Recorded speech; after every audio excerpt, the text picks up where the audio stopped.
ಒಂದು 10 ಬೇಗೋ 5 ಬೇಗೋ ಮಾರ್ತೀನಿ. 250 ರೂಪಾಯಿ 300 ರೂಪಾಯಿ ನನ್ನ ಸಂಪಾದನೆ. ಸೊ ಇವತ್ತು ನಿಮ್ಗೆ ವ್ಯಾಪಾರ ಆದ್ರೇನೆ ಅದೇ ದುಡ್ಡಲ್ಲೇ ನೀವು ಜೀವನ ನಡೆಸಬೇಕು. ಜೀವನದಲ್ಲಿ ಯಾವ ಥರ ರಿಗ್ರೆಟ್ ಆಗಿದ್ದೀರಾ? ತುಂಬ ಸಲ ಆಗಿದ್ದೀನಿ. ತುಂಬ ಸಲ ಆಗಿದ್ದೀರಾ? ಅದು ಕಮಿಟ್ಮೆಂಟ್ಸಿಂದ ಏನೂ ಮಾಡೋಕ್ಕಾಗಿಲ್ಲ. ಏನೂ ಮಾಡೋಕ್ಕಾಗ್ತಾ ಇಲ್ಲ. ಎಲ್ಲ ಫ್ಯಾಮಿಲಿ ಸ್ವಲ್ಪ ಕಷ್ಟ ಆಯಿತು, ಎಲ್ಲ ಬಿಟ್ಬಿಟ್ಟೆ. ನಾನು ಒಂದು 17-18 ವರ್ಷದ ಜಿಮ್ ಮಾಡಿದ್ದೆ. ಬಾಡಿ ಬಿಲ್ಡರ್ 3-4 ಸರಿ ಕಾಂಪಿಟೇಷನ್ ಮಾಡಿದ್ದೀನಿ. ಹೌದಾ? ಇವಾಗ ಏನಿಲ್ಲ ಸರ್. ನಾವು ಆಸೆ ಪಟ್ಟಿದ್ದೆಲ್ಲ ಕೈ ಸಿಗಂಗಿದ್ರೆ ನಾವು ಆಟೋದಲ್ಲಿ ಜೀವನ ಮಾಡಂಗಿರ್ಲಿಲ್ಲ. ನಾವು ಎಷ್ಟೇ ದುಡಿದ್ರು ನಾವು ಖುಷಿಯಾಗಿರೋಕ್ಕಾಗಲ್ಲ. ಯಾರಿಗೆ ಕಮಿಟ್ಮೆಂಟ್ಸ್ ಇರಲ್ಲ ಅವ್ರಿಗೆ 10 ರೂಪಾಯಿ ದುಡಿದ್ರು ಖುಷಿಯಾಗಿರ್ತಾರೆ ಬ್ರೋ. ಮನುಷ್ಯನಿಗೆ ಎಷ್ಟೇ ಕೋಟಿ ಮಡಗಿದ್ರು ಕೂತು ತಿನ್ನೋನಿಗೆ ಎಷ್ಟಿದ್ರು ಅದು ಉಳಿಯಲ್ಲ. ಹಣದಿಂದೇ ಬೀಳೋನು ಹೆಣದಿಂದೇ ಬಿದ್ದಂಗೆ ಆಗ್ಬಿಡುತ್ತೆ. ಸಖತ್ತಾಗಿ ಹೇಳಿದ್ರಿ ಸರ್. ಕೆಲಸ ಅಯ್ಯೋ ಸಾಕಪ್ಪ ಬೋರ್ ಹೊಡಿತಾ ಇದೆ, ಇದು ಬಿಟ್ಟು ಬೇರೆ ಏನೋ ಮಾಡೋಣ ಅಂತ ಅನ್ಸಿದ್ಯಾ? ಅನ್ಸಿದೆ, ಆದ್ರೆ ಹೇಳ್ಕೊಳಕ್ಕಾಗಲ್ಲ. ಕಮಿಟ್ಮೆಂಟು ಜನ ಸಾಗಿಸ್ಬೇಕು. ಸೊ ಹಂಗಾಗಿ ಮಾಡ್ತಾನೆ ಇದ್ದೀರಾ. ಎಲ್ರಿಗೂ ನಮಸ್ಕಾರ, welcome back to a new video. ದಿನಕ್ಕೆ 1000 ರೂಪಾಯಿ ದುಡಿಯೋರು ಜೀವನದಲ್ಲಿ ಖುಷಿ ಇಲ್ಲ ಅಂತ ಅಂತಾರೆ. ತಿಂಗಳಿಗೆ ಲಕ್ಷಾಂತರ ರೂಪಾಯಿನ ಉಳಿಸೋರು ಜೀವನದಲ್ಲಿ ನೆಮ್ಮದಿ ಇಲ್ಲ ಅಂತ ಅಂತಾರೆ. ಕೋಟ್ಯಾಂತರ ರೂಪಾಯಿ ಆಸ್ತಿ ಇಟ್ಕೊಂಡಿರೋರು ಇದೊಂದು ಜೀವನ ಅಂತ ಅಂತಾರೆ. ಇಂಥವ್ರಗಳ ಮಧ್ಯೆ ಪ್ರತಿನಿತ್ಯ 10ರಿಂದ 12 ಅವರು ಮಾಡಿದ ಕೆಲಸನೇ 10 ವರ್ಷದಿಂದ 20 ವರ್ಷದಿಂದ 30 ವರ್ಷದಿಂದ ಮಾಡ್ತಾ ಇರೋರು ಅವರು ಜೀವನನ ಯಾವ ರೀತಿ ನೋಡ್ತಾರೆ, ಜೀವನದಲ್ಲಿ ಖುಷಿ ಇದೆಯಾ ನೆಮ್ಮದಿ ಇದೆಯಾ ಅಂತ ಹೇಳ್ತಾರೆ ಅನ್ನೋದು ಇವತ್ತಿನ ವಿಡಿಯೋ ಆಗಿರುತ್ತೆ. ಸೊ ಇವತ್ತು ಅವ್ರ ಹತ್ರ ಹೋಗಿ ಒಂದಿಷ್ಟು ಪ್ರಶ್ನೆಗಳನ್ನ ಕೇಳೋಣ. ಅವರು ಜೀವನದ ಬಗ್ಗೆ ಏನೇನೆಲ್ಲ ಹೇಳ್ತಾರೆ ಅದನ್ನು ನಿಮ್ಮ ಮುಂದೆ ಇಡುವಂಥ ಪ್ರಯತ್ನ ಮಾಡ್ತೀನಿ. ಸೊ ವಿಡಿಯೋ ಶುರು ಮಾಡೋಣ ಬನ್ನಿ. ಸರ್ ನಮಸ್ತೆ. ನಮಸ್ತೆ ಅಣ್ಣ. ನಿಮ್ಮ ಹೆಸರು? ರಾಮಕೃಷ್ಣ. ರಾಮಕೃಷ್ಣ. ಎಷ್ಟು ವರ್ಷದಿಂದ ನೀವು ಪಾನಿಪುರಿ ಬಿಸ್ನೆಸ್ ಮಾಡ್ತಾ ಇದ್ದೀರಾ? ಅಣ್ಣ ನಾನು ಲೆಕ್ಕ ಹಾಕಿ 40 ವರ್ಷ ಆಯ್ತು. ಬಟ್ ಈ ಜಾಗಕ್ಕೆ ಬಂದು 20 ಇಯರ್ಸ್ ಆಯ್ತು. ಈ ಜಾಗದಲ್ಲಿ 20 ವರ್ಷದಿಂದ ಮಾಡ್ತಾ ಇದ್ದೀರಾ? ಟೋಟಲ್ ಆಗಿ ಬಿಸ್ನೆಸ್ ಮಾಡ್ತಾ 40 ವರ್ಷದಿಂದ ಮಾಡ್ತಾ ಇದ್ದೀರಾ? ನಾವು ಈಗ 12 ವರ್ಷದಿಂದ ಹೂ ಬಿಸ್ನೆಸ್. ನಾವು ಒಂದು 20 ವರ್ಷದಿಂದ ಮಾಡ್ತಾ ಇದ್ದೀವಿ. ಒಂದು 30 ವರ್ಷದಿಂದ ಮಾಡ್ತಾ ಇದ್ದೀನಿ ಸರ್. 30 ವರ್ಷದಿಂದ ಇದೇ ಜಾಗದಲ್ಲಿ ಮಾಡ್ತಾ ಇದ್ದೀರಾ? ಇದೇ ಜಾಗ ಸರ್. ತಾತ ನಮ್ಮಪ್ಪ ಎಲ್ಲ ಹುಟ್ಟಿ ಬೆಳೆದಿದ್ದೆಲ್ಲ ಇಲ್ಲೇ. ನಮ್ಮಪ್ಪ ಕಾಲದಲ್ಲ ಇಲ್ಲೇ ಮಾಡ್ತಾ ಇದ್ದೀನಿ ನಾನು. ನೀವು ಮಾಡ್ತಾ ಇದ್ದೀರಾ? ಸೊ 30 ವರ್ಷದಿಂದ ಇಲ್ಲೇ ಮಾಡ್ತಾ ಈ ಇದ್ದೀರಾ? ಜಾಗನೇ. ಸರ್ ನಮಸ್ತೆ. ನಿಮ್ಮ ಹೆಸರು? ನಮ್ಮ ಹೆಸರು ಶಿವಲಿಂಗೇಗೌಡ ಅಂತ. ಒಬ್ಬರು ಹ್ಯಾಂಡಿಕ್ಯಾಪ್ಟು. ಓ, ಇದು ಕಂಪ್ಲೀಟ್ ಆಗಿ ಲೆಗ್ಗು ನಮ್ಮ ಫುಲ್ ಲೆಗ್ ಇದು. leg. ಇದು ಆರ್ಟಿಫಿಷಿಯಲ್. ಅದು ಆರ್ಟಿಫಿಷಿಯಲ್? ಇದಕ್ಕೆ ಸ್ಪ್ರಿಂಗ್ ಹಾಕಿದ್ದೀವಿ. ಸ್ಪ್ರಿಂಗ್ ಹಾಕಿದ್ದೀರಾ? ಒಳಗಡೆ ಬೋನ್ಗೆ ಸ್ಪ್ರಿಂಗ್ ಹಾಕಿ ಆರ್ಟಿಫಿಷಿಯಲ್ ಮಾಡಿರೋದು. ಸರ್ ಎಷ್ಟು ವರ್ಷ ಆಯ್ತು ಈ ತರ? ಇದಾಗಿ ಒಂದು 13-14 ವರ್ಷ ಆಯ್ತು. 13-14 ವರ್ಷ. ಸೊ 13-14 ವರ್ಷದಿಂದ ಹಿಂಗೆ ಜೀವನ ನಡೆಸ್ತಾ ಇದ್ದೀರಾ? ನಡೆಸ್ತಾ ಇದ್ದೀವಿ. ಸರ್ ಗ್ರೇಟ್ ಸರ್ ನೀವು. ಸರ್ ಒಂದು ದಿನಕ್ಕೆ ಎಷ್ಟು ಬಿಸ್ನೆಸ್ ಮಾಡ್ತಾರೆ, ಎಷ್ಟು ಉಳಿಯುತ್ತೆ ನಿಮ್ಗೆ? ಅಣ್ಣ ಅವಾಗ ಲಾಭ ಇತ್ತು. ಅವಾಗ 3,000 ರೂಪಾಯಿ ಮಾಡಿದ್ರೆ 1,50,000 ರೂಪಾಯಿ ಲಾಭ ಸಿಗೋದು. ಈಗ 3,000 ಮಾಡಿದ್ರೆ 1,000 ಸಿಗೋದು ಹೆಚ್ಚು. ಇವಾಗ ಎಲ್ಲ ಜಾಸ್ತಿ ಅಲ್ಲ. ಸೊ ಎಲ್ಲದರದ್ದು ಪ್ರೈಸ್ ಜಾಸ್ತಿ ಆಗಿದೆ. ಎಲ್ಲ ಜಾಸ್ತಿ ಇವಾಗ 1,500 ಆಗ್ಬೋದು, 1,300 ಆಗ್ಬೋದು, ಅಥವಾ 800 ಆಗ್ಬೋದು. ಹೀಗೆ ಒಂದೇ ಸಮಾನಾಂತರವಾಗಿಲ್ಲ. ಅದ್ರಲ್ಲಿ ಮತ್ತೆ ಗ್ಯಾಸ್ ಅದು ಇದಕ್ಕೆಲ್ಲ ಹೋಗುತ್ತೆ. ಓ, ಅದ್ರಲ್ಲೆಲ್ಲ ಹೋಗುತ್ತೆ. ಮತ್ತೆ ಊಟಕ್ಕೆ ಹೋಗುತ್ತೆ. ಮಧ್ಯಾಹ್ನ 1,000 ರೂಪಾಯಿ ಆಗುತ್ತೆ, 500 ರೂಪಾಯಿ ಆಗುತ್ತೆ. ಒಂದ್ ದಿವಸ ಹೋಗ್ಬಿಡ್ತದೆ ಕೈಯಲ್ಲಿಂದ. ಲಾಸ್ ಆಗುತ್ತೆ, ಮಳೆ ಬಂದ್ರೆ ಹೋಗುತ್ತೆ. ನಮ್ಗೊಂದು 500-600 ರೂಪಾಯಿ ಸಿಕ್ಕಿದ್ರೆ ಹೆಚ್ಚು. 500-600 ರೂಪಾಯಿ ಸಿಕ್ಕಿದ್ರೆ ಹೆಚ್ಚು. ಇವಾಗೇನು ಎಲ್ಲ ಅಲ್ಲಿಗೆ ಕರೆಕ್ಟ್ ಆಗ್ತಾ ಇದೆ ಅಷ್ಟೇ, ಏನಿಲ್ಲ. ಆಂಟಿ ಆ ಫಿಗರ್ಸೇ ಹೇಳ್ತಾ ಇಲ್ಲ. ಆ ಫಿಗರ್ಸ್ ಬಿಟ್ಟಿನೆಲ್ಲ ಹೇಳ್ತಾರ ಆಂಟಿ. ಸರ್ ಇವಾಗ ಏನು ಪಬ್ಲಿಕ್ ಇಲ್ಲ. ಸುಮಾರು ದಿವಸ ಆಯ್ತು. ಬರೋದೊಂದು ದಿನ ಒಂದು 10 ಬೇಗೋ 5 ಬೇಗೋ ಮಾರ್ತೀನಿ.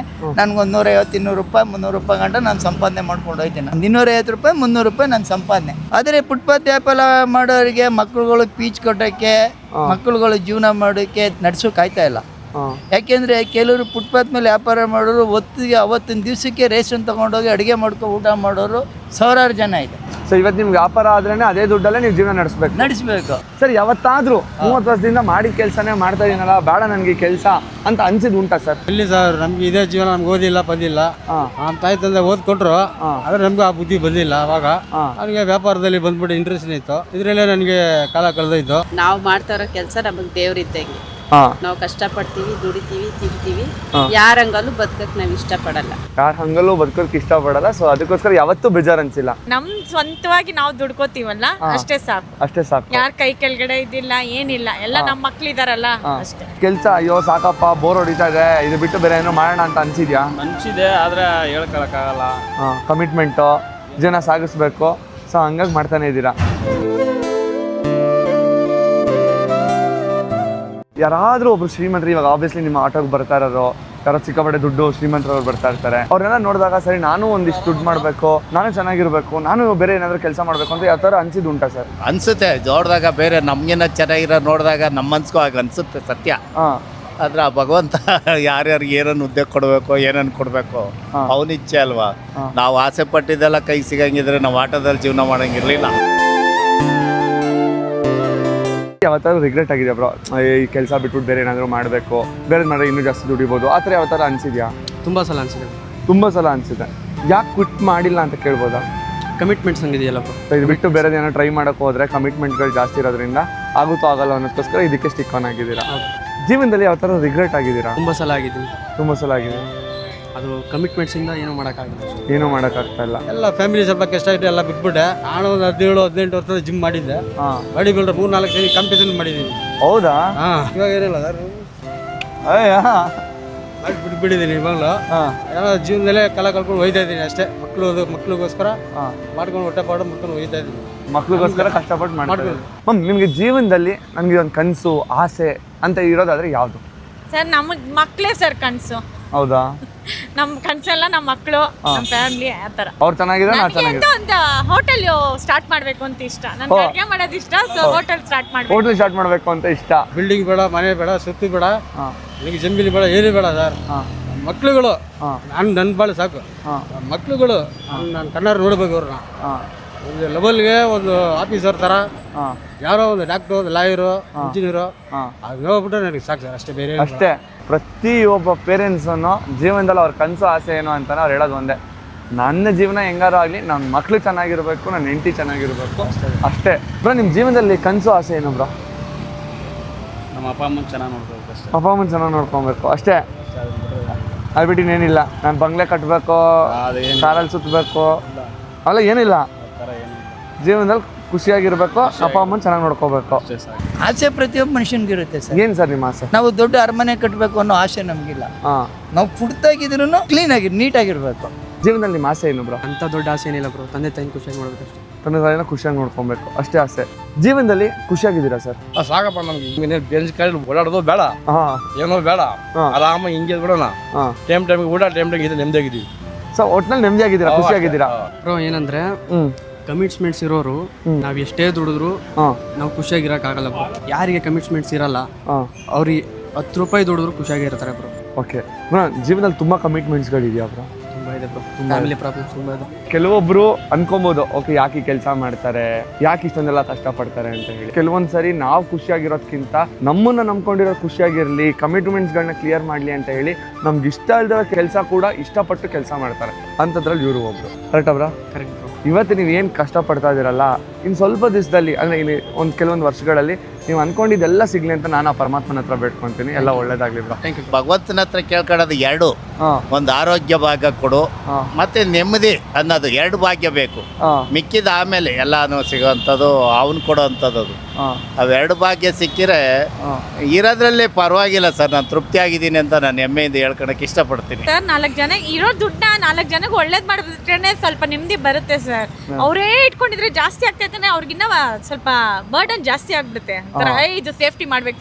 4 ಜನಕ್ಕೆ ಒಳ್ಳೇದ್ ಮಾಡಿದ್ರೆ ಆ ಪುಣ್ಯ ಕಾಯ್ತು ಅಷ್ಟೇ ದೇವ್ರದ್ದು. ಸರ್, ನಿಮ್ಮಲ್ಲಿ ನೋಡಿದಾಗ ನಂಗೆ ಇನ್ಸ್ಪಿರೇಷನ್ ಏನು ಅನ್ಸಿದ್ದು ಗೊತ್ತಾ ಸರ್? ಜೀವನದಲ್ಲಿ ಎಷ್ಟೊಂದು ಸರಿ ನಮಗೆ ಅಯ್ಯೋ ನಮ್ಗೆ ಮೂಡಿಲ್ಲ ಕೆಲಸ ಮಾಡೋದಕ್ಕೆ, ಏನೇನೋ ಒಂದು ರೀಸನ್ಗಳು ಹೇಳ್ತೀವಿ. ಬಟ್ ನೀವು ಆರ್ಟಿಫಿಷಿಯಲ್ ಲೆಗ್ ಹಾಕೊಂಡು ನಾನು ಸುಮ್ಮನೆ ಕೂರಲ್ಲ ಅಂತ ಇವತ್ತರೆಗೂ ಬಂದು ದುಡಿತಿದ್ದೀರಲ್ಲ ನೋಡಿ. ಮನುಷ್ಯನಿಗೆ ಎಷ್ಟೇ ಕೋಟಿ ಮಡಗಿದ್ರು ಕೂತು ತಿನ್ನೋನ್ಗೆ ಎಷ್ಟಿದ್ರು ಅದು ಉಳಿಯಲ್ಲ. ಒಂದು 20,000 ದುಡ್ಡು ಇಟ್ಕೊಂಡಿದ್ದೀನಿ. ಅದು 20,000 ನಾನು ದಿನ ಅದರಲ್ಲಿ ಮ್ಯಾಕ್ಸಿಮಮ್ ಇವತ್ತಿನ ಲೆಕ್ಕಕ್ಕೆ 200 ರೂಪಾಯಿ ನನಗೆ ಬೇಕು. ಏನಕ್ಕೆ ನನಗೆ 200 ರೂಪಾಯಿ ಬೇಕು ಅಂದ್ರೆ ನನ್ನ ಶೋಕ್ ಯಾವುದೂ ಇಲ್ಲ. ನನಗಿರೋದು ಕಾಫಿ ಟೀ ಒಂದೇ, ಎಣ್ಣೆ ಇಲ್ಲ, ಒಂದು ಡ್ರಿಂಕ್ಸ್ ಇಲ್ಲ, ಯಾವುದು ಕೆಟ್ಟ ಹ್ಯಾಬಿಟ್ ಯಾವುದೂ ಇಲ್ಲ ನನ್ನ ಹತ್ರ. ನನಗೆ ಬೆಳಗ್ಗೆ ಟಿಫನ್ಗೆ 50 ರೂಪಾಯಿ ಬೇಕು, ಮಧ್ಯಾಹ್ನ ಊಟಕ್ಕೆ 80 ರೂಪಾಯಿ ಬೇಕು, ರಾತ್ರಿ ಊಟಕ್ಕೆ ಇವತ್ತಿನ ನನ್ನ ಸನ್ನಿವೇಶಕ್ಕೆ ನಮ್ಮ ಹೆಂಗಸರಿದ್ದ ನನಗೆ ಬೇಕಾಗಿರಲಿಲ್ಲ ಯಾವುದನ್ನು. ಇವತ್ತು ರಾತ್ರಿ ಊಟಕ್ಕೆ 80 ರೂಪಾಯಿ ಬೇಕು ಅಂದರೆ ನನ್ನ ಬಡತನದ ಲೆಕ್ಕದಲ್ಲಿ ಊಟ ಮಾಡೋದು. ಇಲ್ಲ ಇಂದಿರಾ ಗಾಂಧಿ ಕ್ಯಾಂಟೀನ್ಗೆ ಹೋದ್ರೆ 10 ರೂಪಾಯಿ ಬೇಕು. ಇವತ್ತು ನನ್ನ ಹತ್ರ 500 ರೂಪಾಯಿ 1000 ರೂಪಾಯಿದಿಂದ ಡಿಲ್ಡರ್ ಮಾಡಿದ್ರೆ ನಾಳೆ ನನಗೆ ಯಾರೂ ಕೊಡಲ್ಲ. Correct sir. ಅಂದ್ರೂ ಇಷ್ಟೆಲ್ಲ ಇದ್ರೂ ಖುಷಿಯಾಗಿದ್ದೀರಾ ಸರ್? ನೆಮ್ಮದಿಯಾಗಿದ್ದೀರಾ ಸರ್?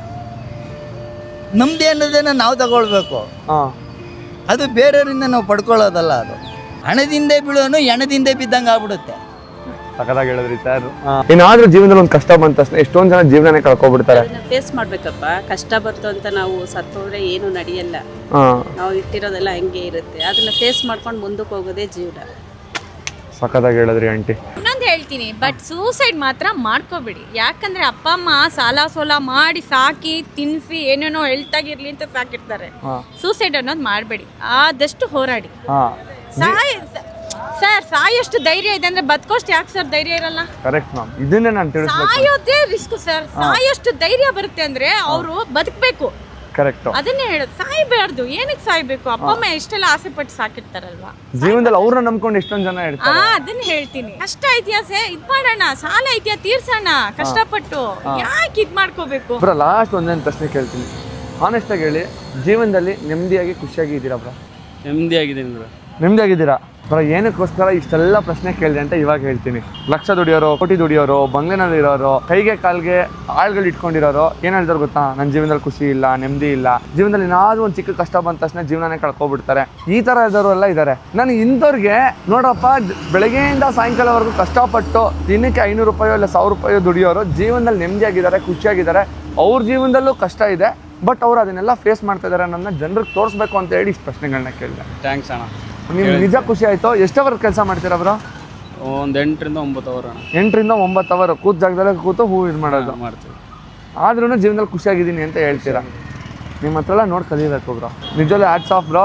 Thank you. ನಾನು ಏನಕ್ಕೆಲ್ಲ ಇಷ್ಟೆಲ್ಲ ಎಫರ್ಟ್ಸ್ ಹಾಕ್ಬಿಟ್ಟು ಎಲ್ಲರೂ ಮಾತಾಡ್ತಾ ಇದ್ದೀನಿ ಅಂತಂದರೆ, ಪ್ರತಿಯೊಬ್ಬರ ಜೀವನದಲ್ಲೂ ಕಷ್ಟ ಇರುತ್ತೆ, ಪ್ರತಿಯೊಬ್ಬರಿಗೂ ನೋವು ಇರುತ್ತೆ, ಪ್ರತಿಯೊಬ್ಬರಿಗೂ ಅವ್ರಿಗೆ ಆದಂಥ ಕಮಿಟ್ಮೆಂಟ್ಸ್ಗಳಿರುತ್ತೆ.